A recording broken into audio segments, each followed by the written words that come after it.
Hello everyone, क्या हाल चाल। बढ़िया। उम्मीद करती हूँ आप सभी के हाल चाल बहुत बढ़िया ही होंगे, क्योंकि अभी जो यूट्यूब पे चल रहा है हमारी जगत जीजी और जगत जीजा के बीच बहुत ही जोरदार वाली टक्कर शुरू हो गई है। आखिर अब देखना यह है कि इस लड़ाई में, इस खेल में जीत किसकी होती है। क्योंकि हमारी जगत जी दीदी जी ने ना तो अपनी गलती स्वीकार करना कभी सीखा है और ना ही कभी हार मानना सीखा है। बट वो अपनी सफाई देंगी, अपनी बात रखेंगी, सबूत रखेंगी, लेकिन कब रखेंगी, कब बोलेंगी। अब तो हमारा जो सुमित महल हैं उन्होंने खुद वीडियो में ये खुद बोल दिया कि मेरे सवालों का जवाब बाद में देना, मेरे ऊपर उंगली बाद में उठाना। पहले जो आपके ऊपर उंगली उठी थी, जो जो ऑडियंस इंतजार कर करके थक गई, इवन जो सुमित महल खुद वेट कर रहे थे कि उधर से कोई रिप्लाई आए, उधर से कोई जवाब आए, उधर का पक्ष भी हम सुन लें, तब हम किसी नतीजे पे पहुंचे। बट जगत दीदी का कभी पक्ष आया ही नहीं। जगत दीदी ने कभी अपनी बात रखी ही नहीं। तो ऑडियंस बोल बोल के थक गई। अब तो भाई सुमित महल ने खुद बोल दिया आगे कि पहले आप उन चीज़ों की सफाई दीजिए, पहले आप वहाँ निर्दोष साबित हुइए, पहले आप वहाँ अपना सच रखिए ना, कि आखिर उस मामले में, उस मैटर में था क्या। आप बिल्कुल करंट, मतलब जो टॉपिक है ना, जो नवज है, वो बिल्कुल सही जाके पकड़े हैं सुमित महल। क्योंकि सारी चीज़ों का जो ठिकरा था वो सुमित महल के ऊपर फोड़ा जा रहा था। पहले दीदी जी की लाइव आती है, उसके पीछे पीछे सुमित महल का वीडियो आता है, फिर रिप्लाई में दीदी जी का वीडियो आता है, फिर से सुमित महल का वीडियो आता है। और बात यही नहीं, उन्होंने बोला अब हम चुप नहीं बैठेंगे। अब हमको ज़रूरत पड़ेगी रात के 1 बजे वीडियो डालना पड़ेगा, डालेंगे, रात के 3 बजे डालना पड़ेगा, डालेंगे, लेकिन अब हम जवाब देंगे। अब चुप नहीं बैठेंगे। जो कि हमारी जगत दीदी ने एक आरोप लगाया सुमित महल के ऊपर अपनी वीडियो में, आपने सुना होगा, कि आप पर्सनल में जाके लड़कियों को कमेंट करते हैं, उनकी मतलब वीडियो उन पर जाके कमेंट करते हैं, रिएक्शन चैनल वालों पे जाके कमेंट करते हैं, आपकी आवाज़ बहुत प्यारी है, टाइम मिले तो बात करें। इस चीज़ का उन्होंने जवाब दिया है कि मैंने ऐसा पर्सनली किसी को कमेंट जाके नहीं किया। अगर किया भी होगा, जहाँ तक मुझे याद नहीं है, तो जिसका मुझे वीडियो, जिसका मुझे सब मतलब अच्छा लगता है, स्टोरी सिंगिंग जो भी, तो मैं एक अच्छे वे में कर देता हूँ। तो भाई जगत दीदी, हर सबकी सोच आपके जैसी गलत ही नहीं होती। तो इस चीज़ का भी उन्होंने जवाब उनको दिया है। उन्होंने बोला है कि मैं चाह रहा हूँ मामला शांत हो जाए, ख़त्म हो जाए, लेकिन सामने वाला नहीं चाह रहा ख़त्म हो जाए। मैं उस वक्त उस मैटर से, उस गंदगी से निकल चुका था, क्योंकि वो बहुत ज़्यादा गंदगी गंदी हो गई थी, बहुत ज़्यादा गंदे लेवल तक वो कंट्रोवर्सी गई थी, आप सबको पता है। लेकिन उन्होंने बोला कि मैं वहाँ रुका नहीं, मैं जा रहा था, लेकिन मेरे को ज़बरदस्ती पकड़ पकड़ के खींच के बिठाया कि ना ना आइए यहाँ बैठिए। तो अब मैं बैठ गया। अब मैं सारे सवालों का जवाब देकर ही यहाँ से उठूंगा। अब मैं पीछे नहीं हटूंगा। हालांकि जो उनकी डेंगे डेंगे वाली, जो हमारी जगत दीदी हैं, उनके जो भैया जी हैं, मुच्छड़ भैया, उनकी जो वीडियो डेंगे डेंगे वाली वायरल हो रही, उन्होंने बोला ये वीडियो मेरे पास भी आया, और इस चीज़ का भी उन्होंने क्लियर किया कि हाँ ये वीडियो जो है वो सगाई के पहले का है। तो उन्होंने बोला कि अगर ये वीडियो सामने आया है तो मेरे पास आया है, मेरे पास आया है, मुझे किसने दिया है, कब दिया है, मैं इस चीज़ का प्रूफ रख दूंगा। लेकिन एक बात बहुत अच्छी उन्होंने बोली कि किसने दिया, किसके पास आया, रिएक्शन चैनल वालों को किसने दिया, इसने उसने किसी को दिए, ये सब बाद में खोज करना, ये तो सब बाद की बात है। पहले ये वीडियो आपके घर से लीक कैसे हुआ। बिल्कुल पॉइंट वाली बात तो यही है कि आपके घर से, आपके 2 लोग, 4 लोगों के बीच के, 4 दीवारी के बीच की बात घर के बाहर कैसे लीक हुई। आप वहाँ उस जाके नवज को पकड़िए ना, उस चीज़ को पकड़िए।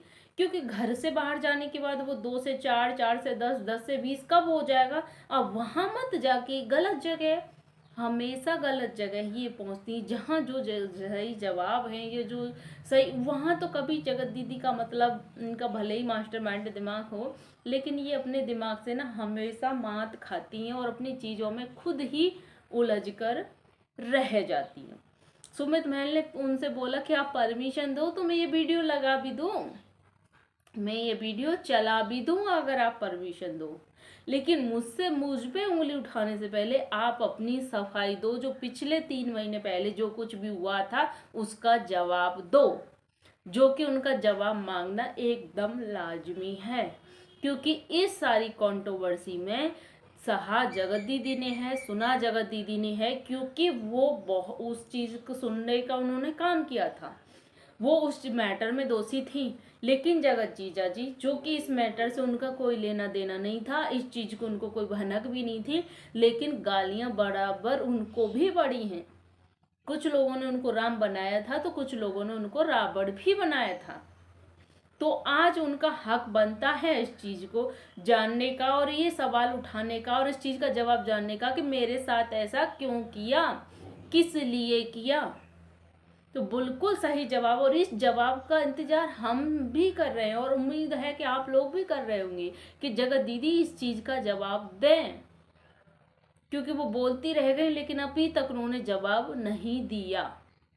क्योंकि भाई मास्टरमाइंड दिमाग है, अब तक तो खूब चल गया होगा, खूब खिचड़ी पका ली होगी, मनगढ़ंत कहानियां बना ली होंगी, कम से कम अब तो जवाब दो।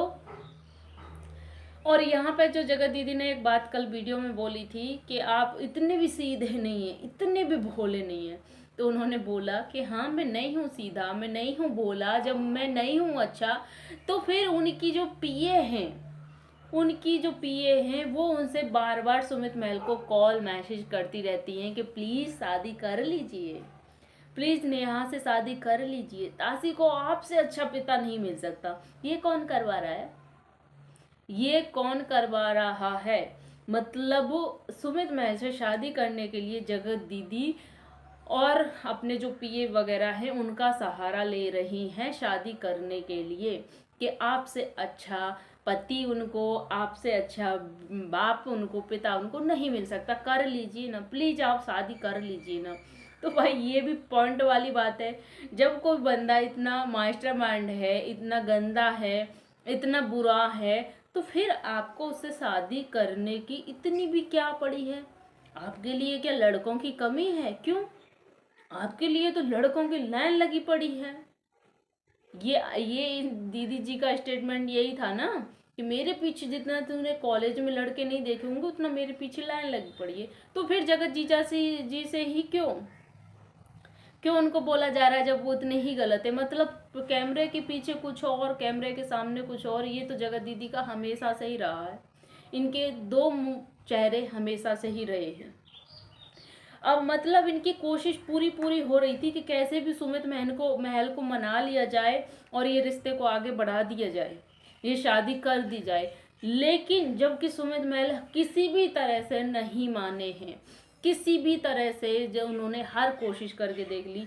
दीदी जी जबलपुर जाके उनके सामने, हालांकि दीदी जी ने बोला गिड़गिड़ाई नहीं, मैं गिड़गिड़ाई, लेकिन ऐसा ही कुछ हुआ था सीन, लेकिन वहां पर भी उन्होंने साफ इनकार कर दिया इस रिश्ते को आगे ले जाने से, जो कि बिल्कुल जायज़ है। कोई भी इंसान, कोई भी बंदा ऐसे रिश्ते में नहीं बंधना चाहेगा जिसके भैया के साथ के कांड निकल के आ रहे हों, जिसने अपने भाई तक को नहीं छोड़ा हो, ठीक है, तो कोई भी बंदा ऐसे नहीं करेगा। तो उन्होंने उस वक्त सही किया, लेकिन उसके बाद भी धीरे धीरे इन लोगों को उम्मीद थी कि शायद मान जाए, और इन्होंने पीए का जो भी हैं कुछ लोगों का सहारा लेके उनको अभी भी कन्विंस करने की कोशिश की जा रही थी।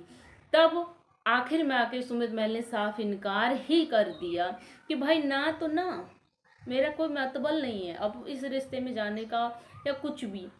तब इन लोगों को इतना ज़्यादा बुरा लगा है। हम भी सोचें यार कि मतलब जगत भैया को तो एकदम से क्लीन चिट दी जा रही है कि वो तो ऐसा नहीं कर सकता, वो तो ऐसा नहीं हो सकता, और सारी जो सुइयां हैं वो सुमित महल की तरफ अचानक से क्यों हो गई?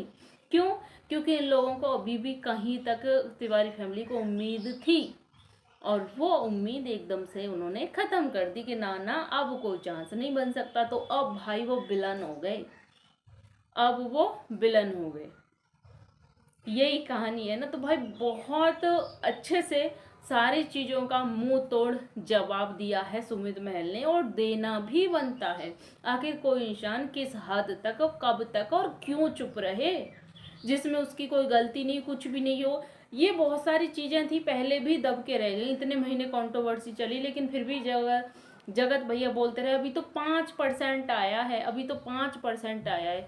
जो 95% है वो आया ही नहीं। जगत दीदी ने उनका मुंह बंद कर दिया, जो भी केस वगैरह कंप्लेन वगैरह, तो वो मजबूर हो गए, मुंह बंद कर दिया। और बाकी का कुछ चीज़ों में सुमित महल को बराबर लपेटा गया था कि ये इसमें शामिल, ये उसमें शामिल, सुमित ने पोक किया, इसने वो किया। तो अब जो भी कुछ बचा हुआ परसेंट है, हम चाहते हैं कि वो सामने आए, सारी चीज़ें सामने आए, आखिर इसमें गलत कौन है, सच कौन क्या है, सारी चीज़ें सामने आए। क्योंकि अब बहुत हो गया यार, आना भी चाहिए, सच और झूठ का पर्दाफाश होना भी चाहिए, क्योंकि हम सबका भी दिमाग अब पक चुका है। तो अब देखते हैं कि ये कंट्रोवर्सी अब कहाँ तक जाती है, ये जंग कहाँ तक जाएगी, किसमें क्या क्या निकल के आता है। हम सबको भी इंतज़ार है, उम्मीद करती हूँ आप सबको भी बहुत बेसब्री से इंतज़ार होगा। तो बने रहिए हमारी वीडियो के साथ। तो वीडियो अच्छी लगी हो तो प्लीज़ चैनल को जरूर से सब्सक्राइब कर लेना और लाइक कर देना। मिलती है ऐसी किसी नेक्स्ट वीडियो के साथ। मैं मायके में हूँ यार, और इधर ना मेरे मायके में नेटवर्क का बहुत ज़्यादा प्रॉब्लम है, बहुत ही ज़्यादा। तो वीडियो मेरा टाइम से नहीं जा पाता, मेरा वीडियो अपलोड ही नहीं हो पाता, थोड़ा लेट जा रहा है, बट आएगा ज़रूर। तो चैनल को सब्सक्राइब कर लेना, ढेर सारा प्यार ऐसे ही बनाए रखना। Bye bye.